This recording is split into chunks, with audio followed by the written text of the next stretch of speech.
all the Game of Thrones craze going on, I know half the team is binge watching it everywhere you go. You actually talked about it, CJ, in our walk-off interview the other night, saying that you binge watched it. We're going to go through, and CJ is going to name who he thinks the players on the Angels would match the characters in the show.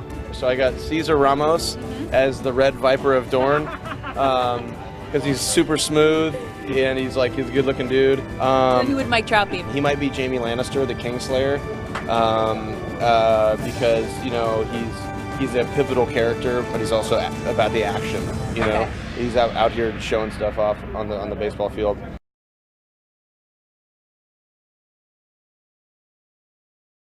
More in tone where I want to go. If I land over here and I finish this way and my head's not in this lane, I know I'm kind of getting underneath the ball. And then if I come here and I do this, I knew my front side is kind of pulling off. So I know my head's over here. I'm finishing like this. So when I land here and I know I got this, I kind of always look down after every pitch and make sure my head's in between the lines. I know I'm going towards home plate. I'm not dragging my arm or flying open too early.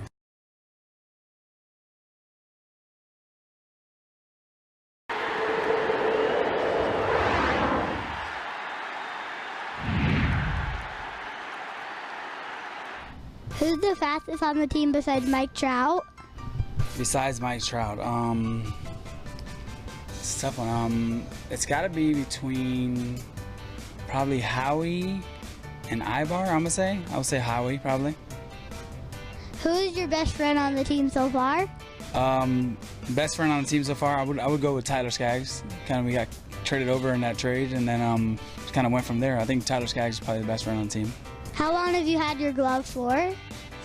My glove I've had for 3 years and 24 days, exactly, because I've had it, I just counted it yesterday, I had 3 years and 24 days. How come pitchers are such bad hitters? I'm hitting 300, so what are you talking about? I've seen you hit, I've seen you got a hit right to right field against the Braves. I did, nice. Yeah, I would say because we don't get that much practice at it, man. Especially being American, we get to hit only when we go to National League Stadium, so we don't even practice throughout the year. We just practice the week before, and they say go out there and hit against these really good pitchers. So like when you're at the Dodger Stadium or the Braves Stadium, you practice? Yeah, yeah, exactly. I hit in Braves Stadium and then hit in Dodger Stadium, and they put me to face Kershaw, so it's not even fair.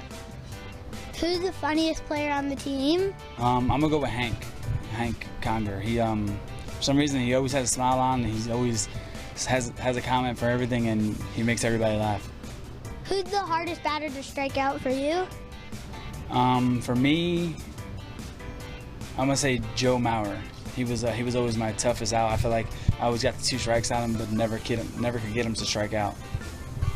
Could you ever get him to get a ground out or fly out? Yeah, I got him out a bunch. He hit me in the back a couple times, and I wound up making the play, but I could never get him to strike out. I've got him out a bunch though. Wait. What advice can you give to young pitchers like me? That's easy. Something I probably didn't get. It was I always got the throw hard kind of thing, But for me, I would say throw strikes. Get ahead in the counts and get some early outs, get some early contact. Not trying to strike people away, strike people out. So just strike one to everybody. As many strikes as you can, the better you're going to be as a pitcher. At first, I started off pretty good. My first time pitching, I had a 1-2-3 inning of struck out the slide.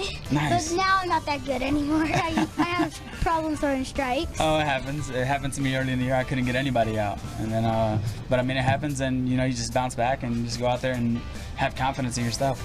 Thank you. Hey, thank you.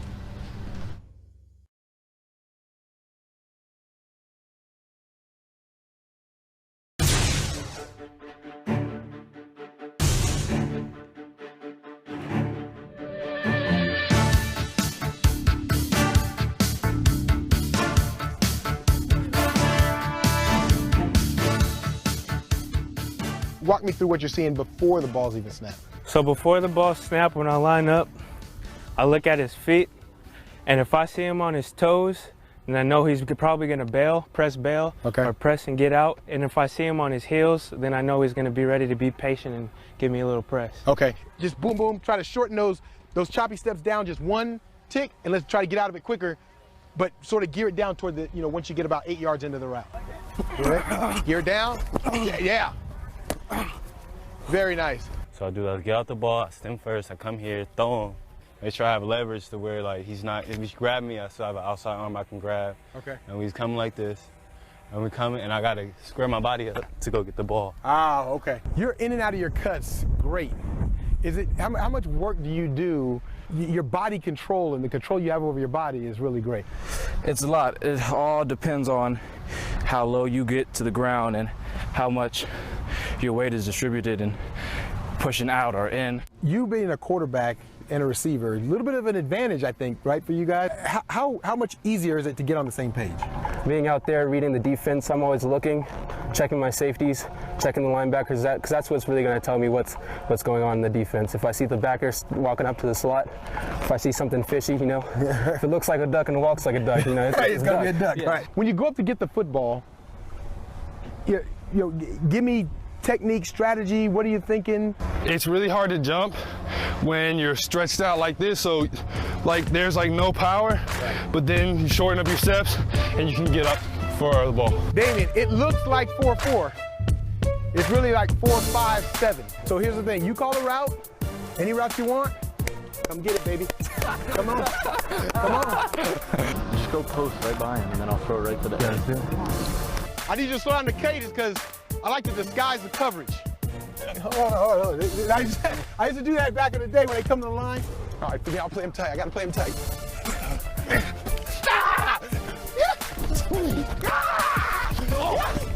That's good defense.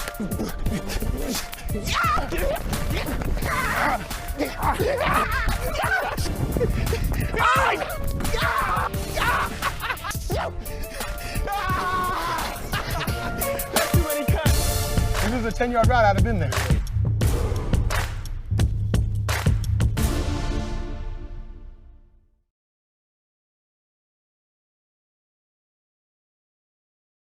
The inevitable unanimous choice for AL Rookie of the Year, a leading candidate for AL MVP,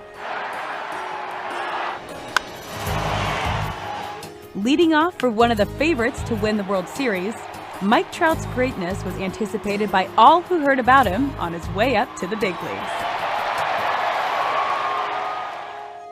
The Heisman frontrunner,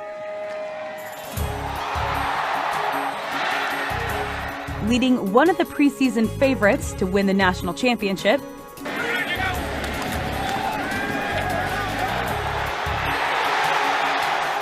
potentially the #1 pick in next year's NFL draft. Born and raised in Orange County, Matt Barkley's greatness was foreseen by all who watched him grow up.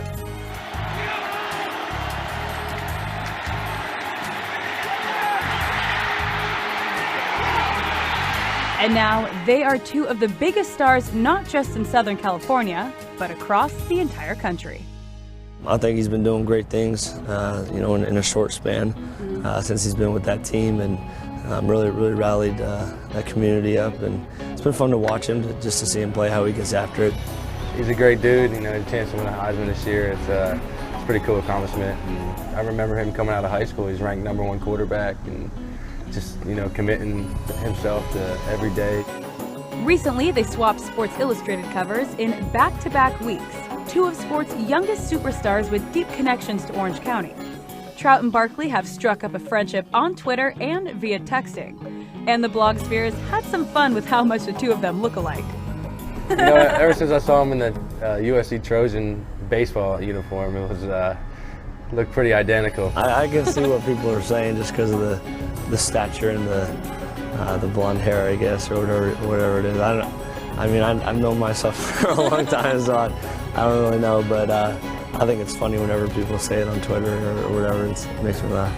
But more than how they look is the amazing success they've had, especially at such a young age. Barkley is entering his 4th season as a starter at USC and has rewritten much of the Trojans' record book. as he was the first SC true freshman to ever start an opening game at quarterback in 2009. And now he has a chance to establish a legacy that rivals any other college quarterback in history. It's really been a blast looking back over the last couple of years what we've been able to do at USC and how I've grown since my freshman year, and I've learned a lot since I've been here. And this year it's nothing else to me. It just seems like another year for us. And yeah, we may have more expectations or more pressure, whatever you want to call it, but I just look at it as a bigger opportunity for us to succeed and do well as a team. And we've certainly covered the once-in-a-lifetime rookie campaign Trout has put together.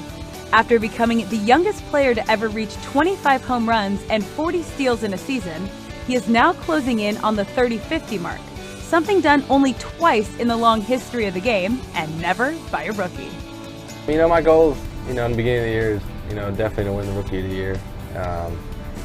MVP is, as a kid growing up, you want to be the most valuable player in the league, and through Little League and stuff, you want to win that MVP award, and in the big leagues, it's just a crazy accomplishment. And it's been crazy for me. It's kind of surreal just to think about it.